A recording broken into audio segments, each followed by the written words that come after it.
Hi everyone, ఈరోజు పప్పుచారు ఎలా చేసుకోవాలో మనం చూద్దాం ఈ వీడియోలో. ముందుగా కందిపప్పు తీసుకోవాలి, పెసరపప్పు తీసుకోవాలి, పెసరపప్పు తీసుకోవాలి. మంచిగా వాష్ చేసుకొని కొంచెం పసుపు, కారం, వాటర్ వేసుకొని కలుపుకోవాలి. ఇప్పుడు మూత పెట్టి 3 నుంచి 4 విజిల్స్ వచ్చిన వరకు మనం గ్యాస్ పైన ఉడికించుకోవాలి. ఈ 3 రకాల పప్పుని కలుపుకొని ఒకసారి పప్పుచారు ట్రై చేయండి, చాలా బాగుంటుంది. ఈ లోపల మనం చింతపండుని నానబెట్టుకోవాలి.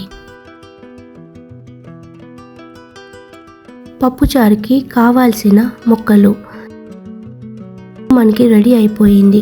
ఒక్కసారి పప్పు ఉడికిందా లేదా మనం చెక్ చేసుకుందాం. పప్పు బాగా ఉడికిపోయింది. ఇప్పుడు ముక్కలు వేసుకోవాలి.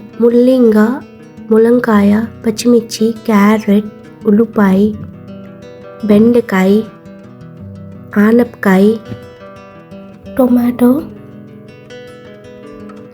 కోకోనట్, చింతపండు వాటర్ యాడ్ చేసుకోవాలి. 2 to 3 గ్లాసెస్ వాటర్ యాడ్ చేసుకోవాలి. సాల్ట్ వేసుకోవాలి. పప్పుచారు టేస్ట్గా రావాలి అంటే నేను ఒక చిన్న టిప్ చెప్తానండి, అది ఒక్కసారి ఫాలో అవ్వండి. అన్నీ కలుపుకొని గ్యాస్ పైన పెట్టుకోండి. ఇక్కడే చిన్న టిప్ ఫాలో అవ్వండి.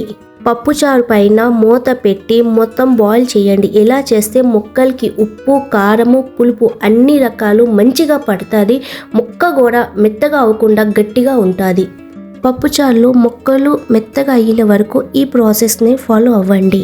పప్పుచారు దించే ముందు కొత్తిమీర వేసుకొని ఒకసారి కలుపుకోండి.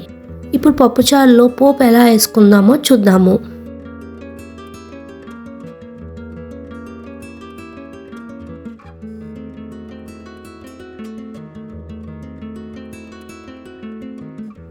వేడివేడి రైస్లో ఈ పప్పుచారుకి కలుపుకొని తినండి, చాలా టేస్ట్ ఉంటుంది.